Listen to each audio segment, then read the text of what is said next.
Aujourd'hui, j'ai rencontré une dame d'un certain âge. Elle m'a raconté à quel point sa vie fut belle. Elle m'a parlé de ses nombreux voyages et j'ai vu dans ses yeux qu'elle avait toujours cette étincelle. Cette petite chose inexplicable qui la maintenait en forme. Puis elle m'a raconté avec passion un demi-siècle d'un amour hors norme.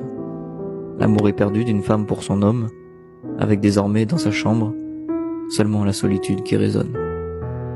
C'est en parlant de son mari que j'ai cru qu'elle allait pleurer. Mais malgré ses yeux humides, je l'ai vue résister. Elle a cette fierté qu'ont les gens âgés et qui ont déjà tant affronté. Et quand je lui ai demandé si elle pourrait à nouveau aimer, elle m'a répondu qu'elle en avait envie, mais qu'elle resterait fidèle à l'amour de celui auprès de qui elle a marché toute sa vie. Et j'ai trouvé que cette promesse à elle-même la rendait encore plus belle. Elle m'a dit que le plus dur a été de voir partir cet homme si bon, que la vie est cruelle quand elle ne laisse pas le temps pour les adieux, que celui qui a volé la vie de son mari est un récidiviste odieux, et que c'est un 4 avril que cet ancien soldat a perdu son dernier combat contre un cancer des poumons, alors qu'il ne fumait même pas. Elle m'a dit s'être habituée à la solitude, mais je voyais bien que ce n'était pas le cas. Comment peut-on s'y habituer si aimer est une habitude? Comment réussir à avancer avec un tel poids? Et moi je me suis retrouvé dans la chambre de cet inconnu. Plus le temps passait et plus j'avais l'impression de la connaître. J'étais simplement venu fixer sa télé au mur, mais son histoire m'a ému.